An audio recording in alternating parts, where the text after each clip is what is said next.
The idea is simple. If you were an auction, you want to reward the traffic that's sending people to the right places, and you want to penalize the traffic that's sending people to the wrong places.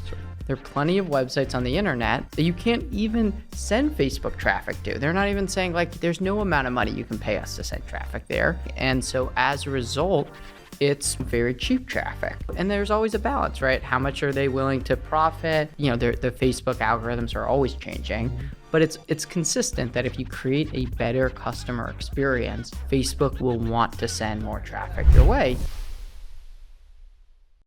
Welcome back to another episode of Chew on This.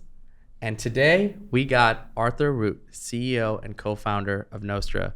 But beyond Nostra, Arthur plays a significant part into our ecosystem, our community, also as a brand owner. So we're going to touch in on all the different things you're involved in.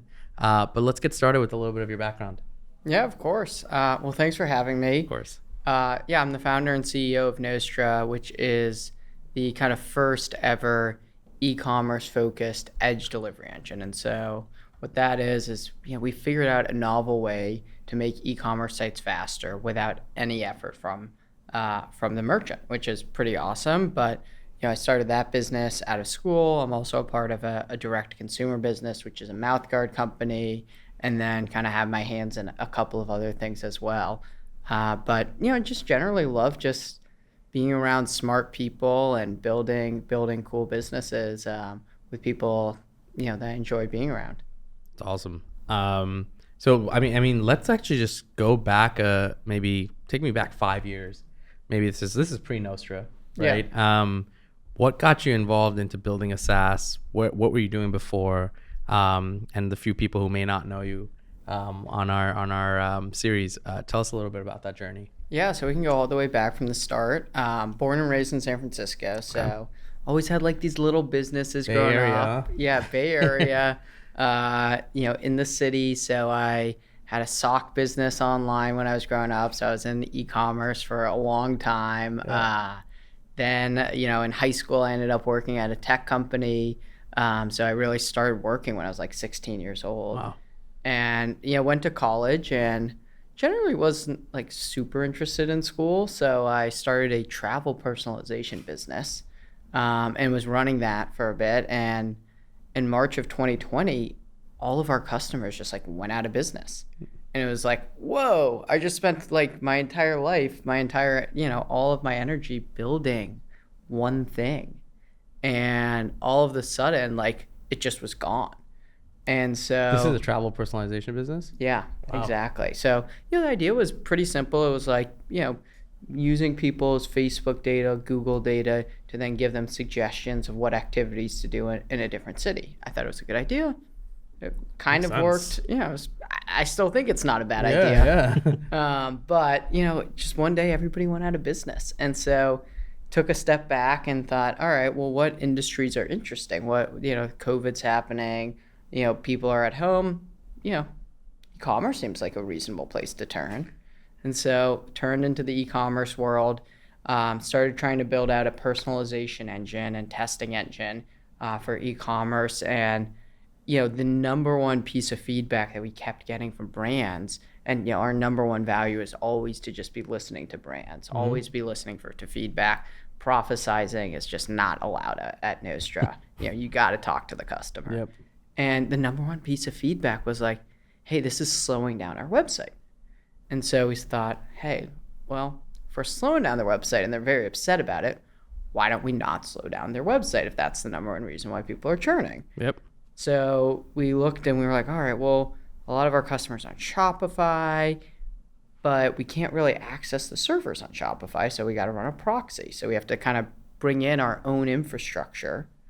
And so we did that, and we were able to not slow down the website. And we decided, well, if our biggest complaint was slowing down the website, I'm sure most applications' biggest complaint is that they're slowing down the website. And so how can we alleviate that pain so that our merchants can decide to not only have a good, fast customer experience, but also have the ability to deploy, you know, all the applications that they want. That's right. And so then came the Edge Delivery Engine, which is, really allowing companies to not only have a faster website, but also to have a faster website and deploy the applications, whether it's a reviews app, whether it's a checkout app, that what have you, that they want to without having to worry about, site speed. That's awesome. What's really interesting is not a lot of founders will make that pivot, right? It's like they start the business, they have a roadmap in mind, right? You guys started with personalization tool, I think it was A/B testing as well, right? And then found a problem that you wanted to fix, and I think a lot of people would just be like, it's not our problem. Like, this is happening to every other app out there. It's a common issue. But you actually found a solution to it and realized that application was way better and more like you could just implement that across the board and solve way more problems, right? I think we saw something similar with our brand where like we launched with 2 SKUs. It was the collagen protein powder. We thought we were, all right, this is going to be it. This is like our flagship product. And lo and behold, like 6 months later, there was another flagship because we listened to the customer. They were telling us that they were using our product for a certain reason. And so we're like, okay, cool. Let's update this product and tackle this reason specifically. And that was like, how do I get beauty and weight loss in one? And now that's what we've, kind of leaned into. So like props to you for that, because there's so many founders out there that let their ego in the way. And yeah, you might have like 100 customers kind of yapping in your ear saying like, no, we want this, and they never fully come out with that. So props to you. I appreciate that. Yeah, I often think about, we have one customer, Margaret. She's the VP of marketing at a brand called Glamnetic. And she uses Nostra, but not just to make her website faster. So she used it. She got her website to be faster. She's like, great. You get to a certain point, your website's fast, and getting it that incremental 100 milliseconds, 200 milliseconds might not move the needle. But what might move the needle is the fact that she was able to go from, all right, I can't have this personalization application, or I can't have this reviews application, or, X, Y, and Z. I can't have this live video, whatever it is, because it's going to slow down my website too much, to saying, all right, well, I'm going to deploy Nostra. I'm going to get 500 milliseconds faster. I'm going to get a second faster. And now I got 500 milliseconds to play with here and create just a seamless, clean, customer experience. I think it makes sense because I feel like majority of e-commerce has this like concept of, all right, you typically check even things like site speed when something's wrong. Okay, it's like correlated to something being wrong. You don't really start there, right? Because you're like, all right, I'm starting a brand, build this site, this and that. And like, it's so weird. And I find this odd is like, when people start sites, they actually don't, I feel like they don't even, I don't even, before we did, they don't check the site speed then, right? Again, so it's like correlated to something going wrong. And it's like, people talk about speed and then kind of leave it right there. Like, oh yeah, it's bad, or it's too slow. And I think this is an area where you guys have just filled the gap perfectly. Is here's what we're gonna come and solve, and we're gonna be like relentlessly obsessed about this. Versus a lot of other people are like, oh, well, I gotta do CRO, or I gotta remove apps, or I gotta get a developer to do this and that. And it's like, it can actually be streamlined. It can be simpler.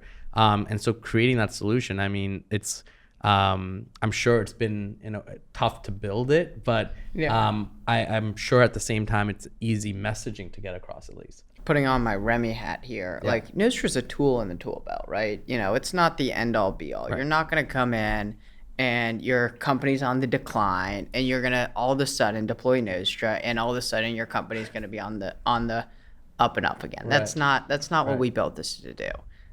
If we can solve that problem, all the better. But the reality is, like, look, it's a tool in the tool belt. It should be used effectively. Yeah. And it's up to, the marketing manager, the e-commerce director, whoever it is that's deploying the tool to understand what they're trying to accomplish. That's right. Whether that's site speed, whether that's conversion, whether that's revenue, whether that's return on ad spend, measure it effectively, and then make logical decisions from there. Sweet. That's and and at the end of the day, it always comes back to the people, right? Yeah. The people have to make these decisions. They have to do all this stuff, and so you've got we're fortunate to work with hundreds and hundreds of just super smart merchants who are using Nostra effectively. That's really cool. The notion that there's so many of these platforms like Google, Meta, TikTok, right?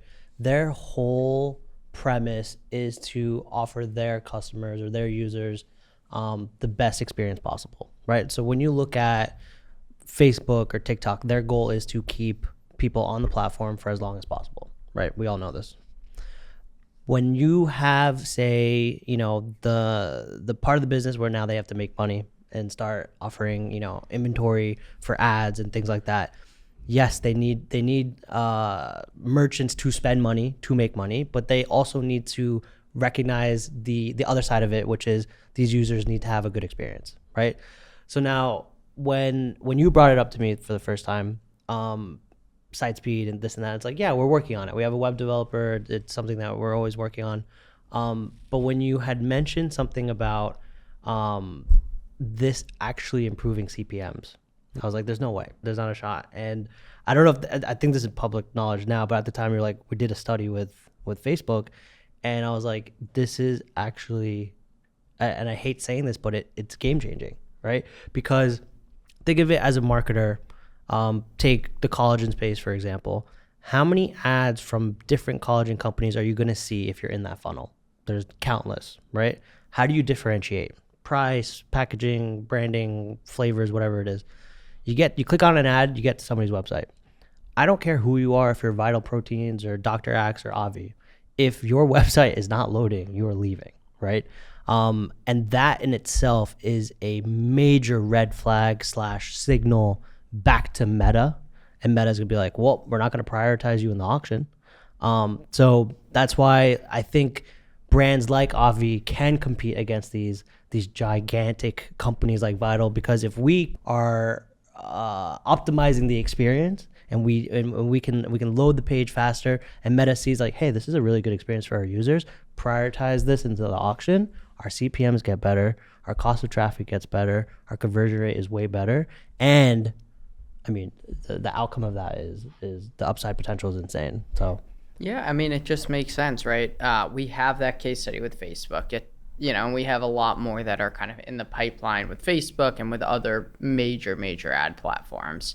And the idea is simple, right? If you were an auction and, you just take a step back, let's forget about all the published papers and what Facebook will release and what they won't release.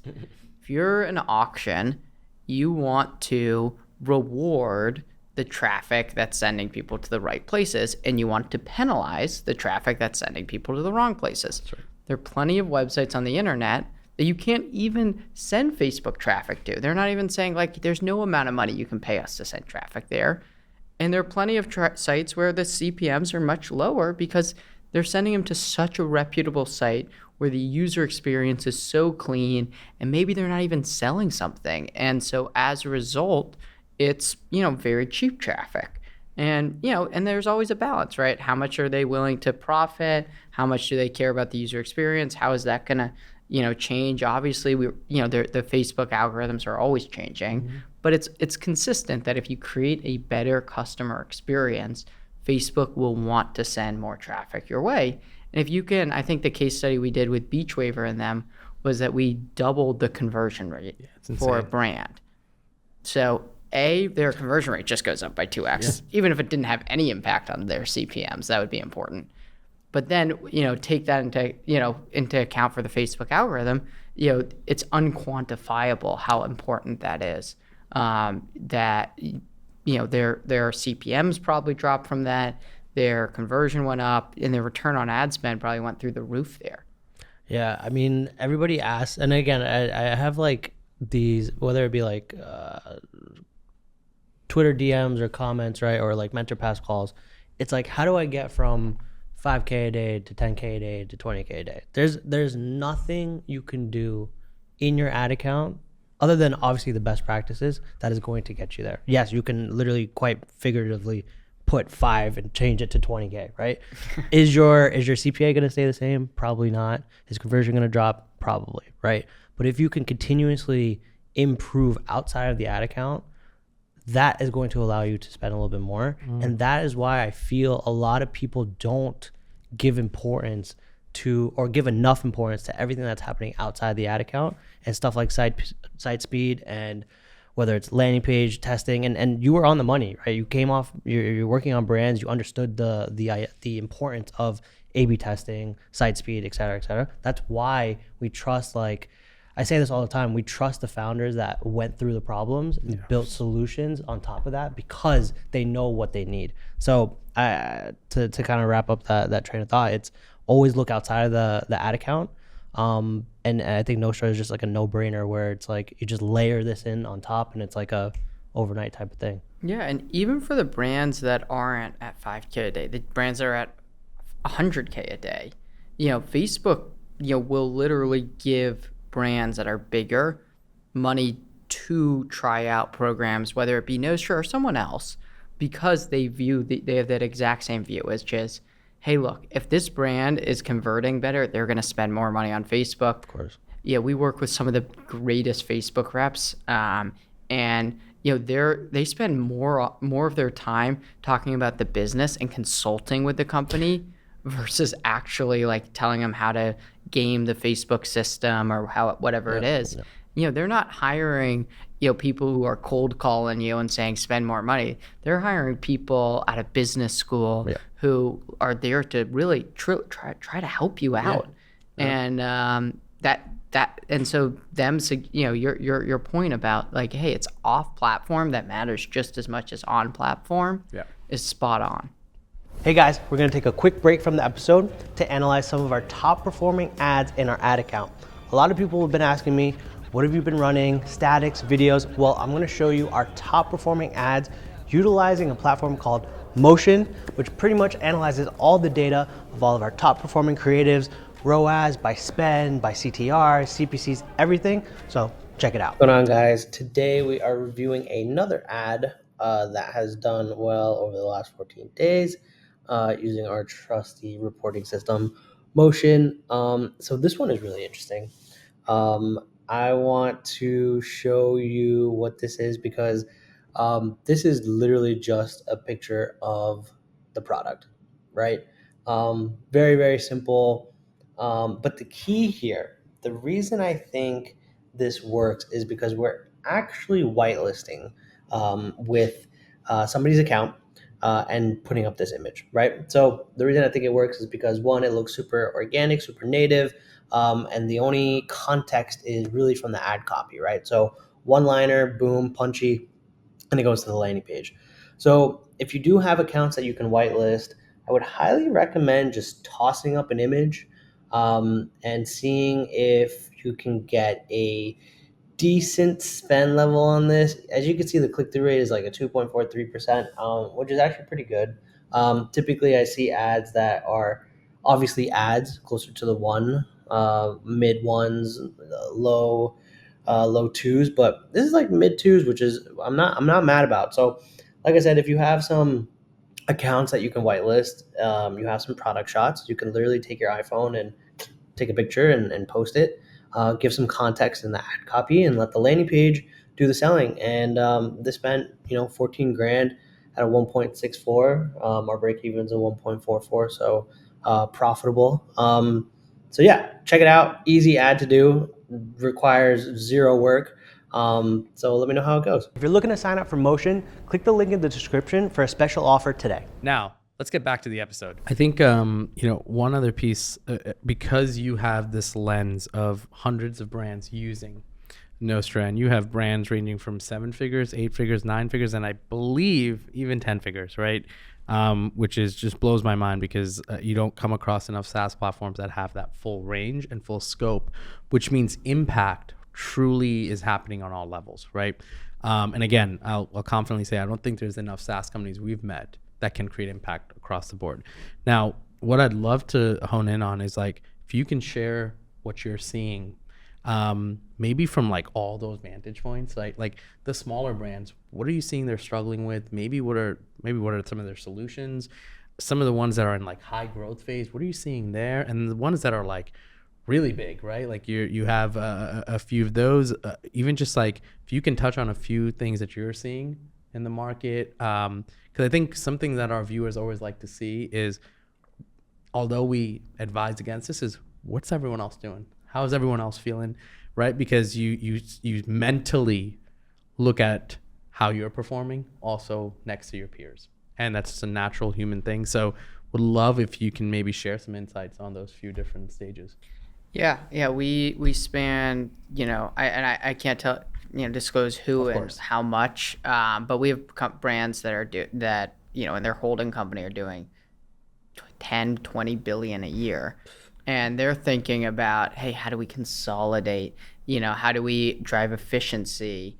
Okay, 2% here is X million dollars, $10 million, $20 million, 3% here is, and so these just little things are so important. Yeah. And so we're seeing that a lot with our larger brands is, a 2%, lift in conversion to them is just like a crazy amount of money, and they're willing to spend the money to do that. And so we're not seeing them struggle much in this market, at least from what we're seeing. I think, I can't speak to their retail experiences and what's going on over there, but we're seeing them actually do fairly well in this market, the larger side of the business. Smaller, I think over the last 3 months with Facebook and kind of the algorithm changes, we're seeing companies ranging from like a couple million a year to tens of millions, if not hundreds, actually companies doing hundreds of millions that are struggling, like seriously struggling. We've never seen them struggle Can this you much. touch on maybe top 2 struggle points? Is it efficiency and profitability? Is it where are you seeing it? It's efficiency and profitability, but it ties into the entire business. So even if they could pull back on ad spend, they have so much inventory. They have orders out. They have to hold all these things that it's not a one-to-one, all right, we'll unfortunately have to downsize and we'll be okay. Yeah. It's wait, this is a machine and we have to go from point A to point B to point C. And if point A just is off by 1%, no biggie. If it's off by 5%, we'll survive. If it's off by 80% or 50%, we're toast. Yeah. And we're seeing a lot of that. With whether the fixed costs are technically high, the entire business is built to be a $150 million a year business. And if it overnight becomes a $30 million a year business, it's pretty much out of business, unfortunately. That's right. The $1 million a year businesses, I'm not in the weeds there, so I can't, tell. But we're seeing a lot of them go under as well, which is really, really disheartening to see. What we have seen, though, kind of by the numbers, is beauty, apparel, high margin, subscription heavy businesses are doing just fine, actually. Where we're seeing a lot of struggle is on the, food and beverage, low margin. Maybe you can get some recurring revenue, but those companies we're starting to see that, especially the ones that are not at scale, really struggle in this market. Yeah. And then if you can, like, because you obviously have a good viewpoint into like traffic driving, or where traffic is being driven from, and patterns and stuff. What role is like Amazon and TikTok Shop and stuff playing and impacting these businesses? Yeah, so we see it go a couple of different directions. So we've seen some businesses where their traffic to their website has actually bottomed out because they're starting to send all their traffic to TikTok Shop. Me as the CEO of Nostra, my ears go off and I'm like, uh-oh, that's not good. But, it's not, really concerning. When you talk to Facebook, their general philosophy and Google's general philosophy is, if 90% of the spend is with me, that's not a stable business. We want to diversify their spend a little bit.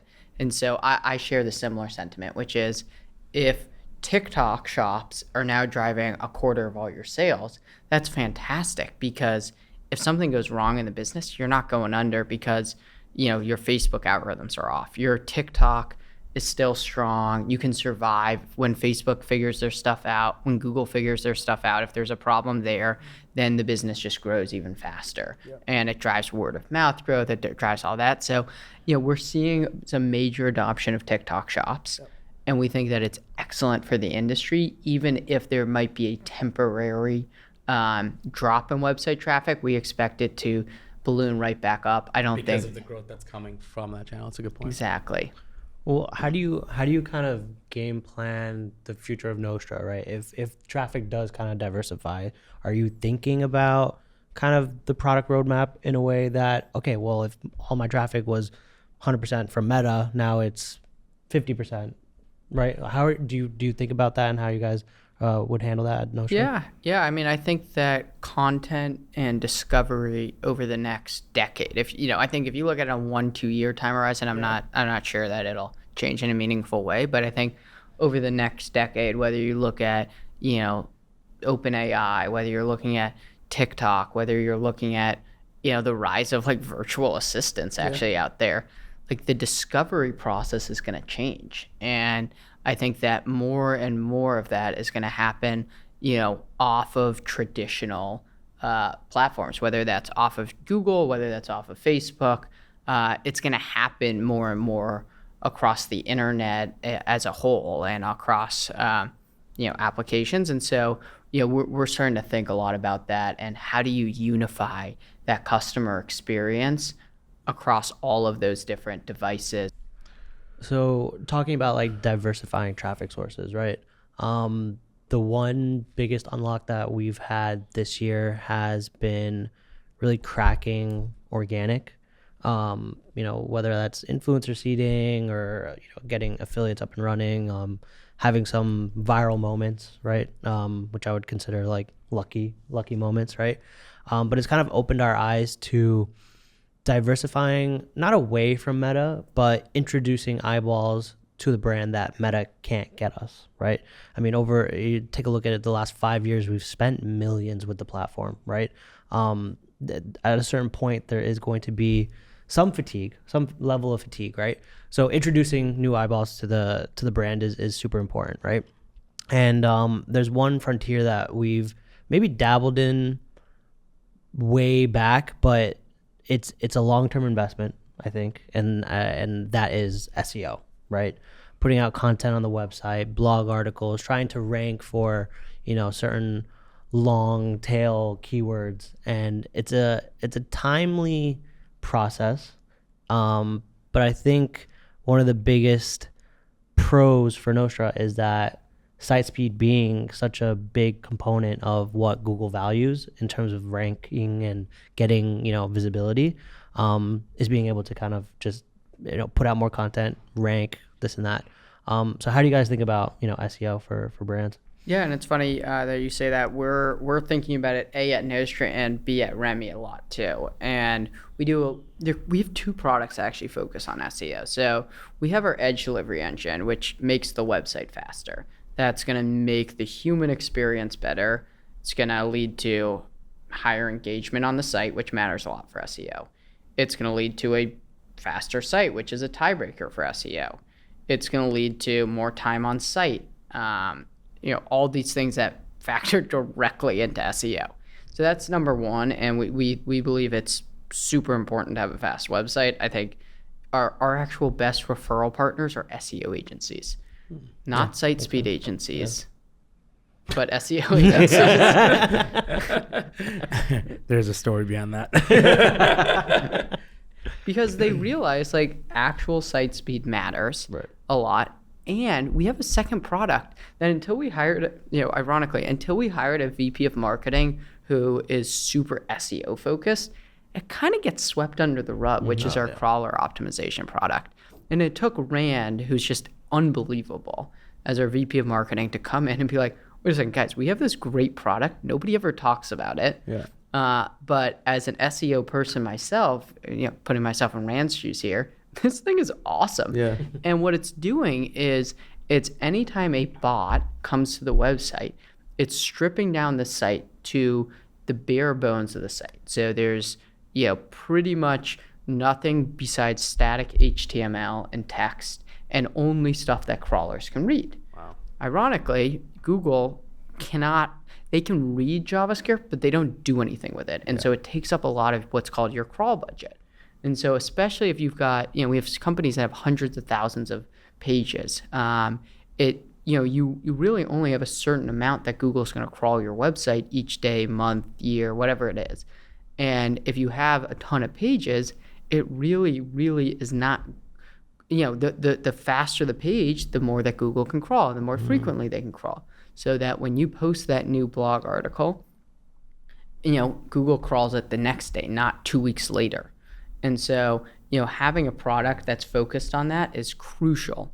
Being able to do technical SEO, which is a area that Shopify has totally neglected. And in fact, Shopify doesn't have a single person on their product or engineering team that is focused on SEO. Now, still unbelievable platform. We probably, the vast majority of our clients are on Shopify. It has done wonders for the e-commerce industry, but from the SEO perspective, it is meaningfully behind other platforms. And so we believe that what we're doing actually closes the gap for Shopify stores to be able to compete with those WordPress sites that are mainly static. And so, I think it's really important both to focus on the human experience for speed, but especially for SEO to focus on the bot experience as well, which truly get neglected. Chew on This is sponsored by one crucial strategy that we just can't ignore as D2C brands, and that's email and SMS. We'll be sending a ton, and guess who's our go-to? We use SendLane. It's not just another tool, it's a revolution. With real-time segmentation, you're reaching users with precision when you hit send on that email or SMS. Their reporting UI, you may ask? It's a breath of fresh air. Simple, straightforward, and gets right to the point. No more sitting through confusing data and random charts you have no idea about what it's saying. And here's the crown jewel, their customer support. Round the clock, weekends, holidays, 24/7, 365, always open like 7-Eleven. No exceptions, they've got your back always. If you want to elevate your email and SMS game and you're tired of what everyone in the industry is used to using, check out SendLane and see why SendLane is the name that's buzzing in everyone's ears. Dive in and you'll thank us later. Now, let's get back to the episode. So tactically, right, if somebody wanted to really up their SEO game, right, is there any advice there on obviously content and utilizing Nostra to do that? Yeah, I think content velocity, making sure that you have the right keywords, and then not neglecting the technical side of the house. Personally, just as a business owner, I've found that it's one of those things where you really want to get somebody who knows who truly knows what they're talking about. I have never had success going cheap on SEO, but if you find somebody who is like a true SEO guru, somebody who might be a little quirky, might be like, a little different, but they get SEO, those are 10 out of 10 times the winners. And then layer in Nostra and it's just fast forwarding, the time frame in which you start to see results. So I think is the biggest pain point for everybody. Yeah. It's like you want to see instant results, but to your point is Google doesn't. It takes a lot of time before they even realize you uploaded a whole nother blog. And if you're uploading 20 at a time, it's like I keep putting out so much content and like nobody can read it. Yeah, exactly. What have you guys done on the SEO side? So I think what we've started to do now has been, given the fact that like we are running Nostra, the site is, obviously in a great place. Trying to really figure out those long tail keywords, right? Combining that with obviously like ChatGPT and just having the ability to put out content related to those keywords. And just being more regular with it, right? Whereas before, it's like you said, we hired agencies. It becomes like, kind of a big line item on the P&L, and there's no real ROI associated with it until maybe a year down the line, right?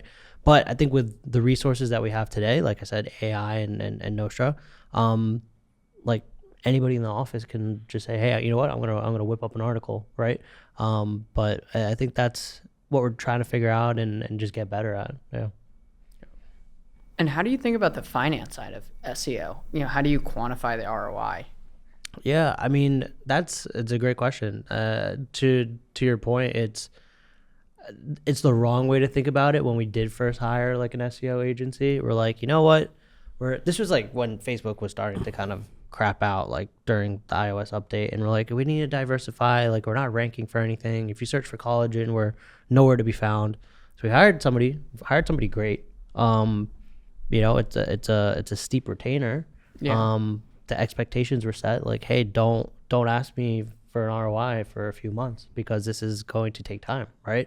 You have the especially when you're not first in the category, but you're certainly not last, but these guys hold the position and they will continue to hold the position for a long time until you can dethrone, right? Yeah. And so I think for 3 months we tested a few things. We saw a little bit of a bump, right? You see 0 organic search results or traffic from organic. Then you start to see like 50 visitors, you see 100 visitors, and you're like, I'm spending so much money to get this to work. And people stop right there and then. They're like, I'm spending $5K a month just to get 100 visitors, but Yeah. it's exponential. And unless you have the budget to really like let that play out, which I don't think a lot of brands do or have the patience to do it, I think if you do let it play, I imagine we kept it going for 4 years where we could have been, It's always the first place you cut. Yeah. Like that's the sad part about it. It's like the minute your business sees any sort of decline, you go, obviously you think about cutting things, and the first place you go is what's not visible ROI. And SEO, like, that is always going to be its worst enemy. It's not visible ROI. Yeah. But yeah, no, it's look back and see if you kept it going, would have been much better. Yeah. I do want to touch on Arthur, just one thing, which is like I've always noticed about you, and we've been like, I've been able to get to know you for over a year now. You have this like presence to you that's like overly calm, extremely structured and focused, and quietly building a massive business, right? I think part of it, and you always reflect on this, even in your answers here, you have a really good team, right? And you've built a really good team. And I think the thing that people have struggled with, whether it's a SaaS company or a D2C business or an agency, is finding good people, right? And then making sure you train those people to become even better. Can you give us a little bit of color on like how you've built the team? I think it's 60 people now or 40 people? We're almost 30 now. 30. Okay, 30 people. Yeah, we're growing. Hopefully we're around that size by the end of this year. It's insane. My viewpoint is pretty simple, right? If you are reporting to me, you should be telling me how your job runs, right? If I've never done your job, right? Whether you're the VP of engineering, whether you're the product manager, whether you're the VP of marketing, I've never done your job. I can't tell you how you should do it. And so, it's setting those expectations before someone starts of like, so tell me what you should be doing. What like, I like that. educate me. I like that. Start from a blank great. canvas. Think, and architect the business from a point of what actually makes sense, not what does a traditional role here look like. Yeah. So, whether that's, hey, look, Nostra's a very technical product. Do we need a product person who is more, designy, or do we need a product person who's got like some serious technical chops? We probably need somebody with serious technical chops. Do we need, So you still lead with the JD and whatnot to qualify people, but then like day one or week one or month one on the job is more like, what's this role going to become for you? Exactly. And, Smart. You have these 30, 60, 90-day plans when somebody starts, but I kind of throw those out the window because you have no idea what's going to happen. Like, you're going to join. That's a really real answer. I've never seen the 30, 60, 90 actually be delivered. Yeah. I think after the first month, then you get a plan and then you deliver to a spec. And, I always think about, I think it was the book Good to Great, but it's about being rigorous, not ruthless. I think, there's a fine line. anybody who's ruthless, that's not good. Like, you don't want to be a ruthless individual. That just means that you're not fun to work with. But you want to be rigorous, right? You need to set expectations. Somebody doesn't hit expectations, they can't be a part of the business. If you have a bad apple, you got to get rid of them very, very, very quickly. You have to be rigorous and just keep going. And then the last point that I always have is like A+ players are intrinsically motivated. If you have to truly manage somebody, they're probably not good at their job. Like A+ players, you just don't want to piss them off is really what I think about. Is like, look, if you're good at your job, I'll let you be. If I'm in it every single day doing your job for you, like this is clearly not going to work is kind of my viewpoint. It's incredible advice. There's one thing that I feel like I'm struggling with, and maybe it's just me, I don't know. But it's I know I need somebody on my team. I just can't think of what that gap really is to now go and find the right person, right? So how do you identify like the gap to fill that position? Yeah, I mean, I spend a lot of time kind of, the best word I can think of is architecting, right? Of thinking about, all right, what is the business? Who is responsible? And, you're supposed to, according to all the business books, have 3 to 5 objectives and key results. I think that every position really has one. Like they have one KPI that genuinely matters. And the business truly has one KPI that genuinely matters. And so, attacking just like who would be the best at achieving that one thing, not all the micro things along the way, but who would be the best at attacking that one thing is just how I think about it. Whether that's sales who needs to, generate this amount of business, whether it's marketing that needs to generate this amount of leads, whether it's engineering that needs to do this, and this. It's just, it's one thing that they say they're going to do and that they do it. And the delta between what people say they're going to do and what they do is as small as possible. That's always my goal with folks. I love that. It's amazing. So I know we talked about a lot of different tactical things here and how to implement Nostra and some of the products into people's businesses. But if there's one thing that you want viewers and listeners to kind of take back from this episode and implement in their business right away, what is that one thing? Simplify things. Like just keep things simple. The best businesses in the world, they are simple businesses. The best employees have one clear goal. The best strategies have one clear goal at the end of it. I think that, when you run into individuals who need to make everything complicated, it just makes life difficult. Like just keep things simple. That's always worked for me. Whether the smartest person in the world that nobody can understand is not super useful. Love it. Chew on that. If you want more from us, follow us on Twitter, follow us on Instagram, follow us on TikTok, and check out the website chewonthis.io.